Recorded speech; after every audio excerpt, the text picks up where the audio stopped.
Hey, I'm just putting the finishing touches on my latest project. If it wasn't already obvious, my passion is woodworking.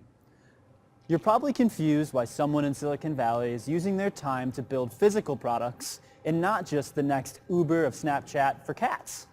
Well, the skills I've developed woodworking are directly transferable to my professional life. As an example, let me tell you about my first real woodworking project. The project started with something that looked a lot like this. On my way home from a backpacking trip, I became enamored with this stack of cypress boards. What do you see when you look at this? A fence, a table, cutting boards, some boring wood floors? Well, for me, I saw a beautiful live edge cypress desk. So I bought 5 planks, loaded them into the back of my tiny rental car, and drove them to my apartment in downtown San Francisco. At this point, my only experience working with wood included fixing a few rotten boards while I managed a painting business in college. This is a great point to explain how creativity plays a part in woodworking. You're able to build anything you want, and sometimes that's overwhelming. You learn a lot about how to manage your creativity into something that's absolutely stunning, but still you're able to complete it. There are always constraints. You don't have enough room, you have the wrong tools, you're out of time, no money, but a creative like myself still finds a way to complete the vision that I have in my mind. This holds true in both woodworking and my professional life. Thanks to woodworking, I'm able to look at a problem from a unique angle, apply my creativity within the problem's constraints, and find a solution my peers may miss.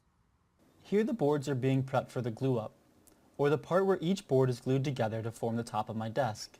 I had 2 options on how to join the wood. I could use only wood glue or include dowels in the joint between the boards. Wood glue alone was much easier to do and may have created a desk strong enough for everyday use, but I wanted a quality piece of furniture, something that would last for decades.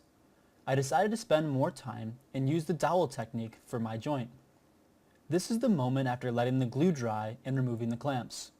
I picked up the desktop and it was solid as a rock. The lesson here is that there is no such thing as a shortcut when woodworking. If you rush through a project and sacrifice the quality of your creation, it will quite literally fall apart. Quality is of the utmost importance. Speaking of quality, it's a motto I live by professionally too. When writing code, it's always tempting to take a shortcut. Writing unit tests and adding comments to each line of code, it's a serious investment. In addition, there are different styles and techniques to programming, but if your focus is on quality and longevity like mine, not following these best practices will cause more pain down the road. Choosing to use dowels in my desk is akin to unit testing my code. Both take more time upfront, but yield higher returns than taking that tempting shortcut. The last steps for my desk included hours of sanding, a fresh coat of stain, and deciding on which legs would hold up my beautiful invention. I was conflicted. The focus of my work was on the desktop. Did I want to also make the legs, or should I rely on the expertise of someone else? I decided to purchase modern hairpin legs crafted in an artisanal workshop in Pennsylvania. To make or to buy? This is a question asked frequently in business. Just think if every programmer had to write their own database from scratch. Wow, we'd never have created something like Pokemon Go.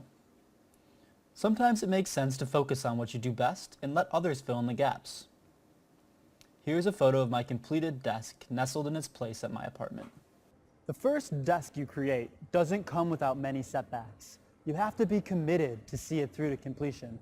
I spent 9 months planning, constructing, and tweaking a desk that brings me joy every day. I had to learn a number of new techniques, incorporate new tools, and even innovate on where I work. I'm currently standing on the rooftop of my apartment building. Don't worry, it's safe.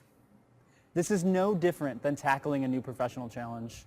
There are stressful moments, but if I rely on my creativity and commit to producing quality items, I'm able to do much more than I could have ever imagined. The best part is, the more I learn and practice these skills, the easier they become. Now, if you'll excuse me, I'm on to my next project. Take a guess. What will this be?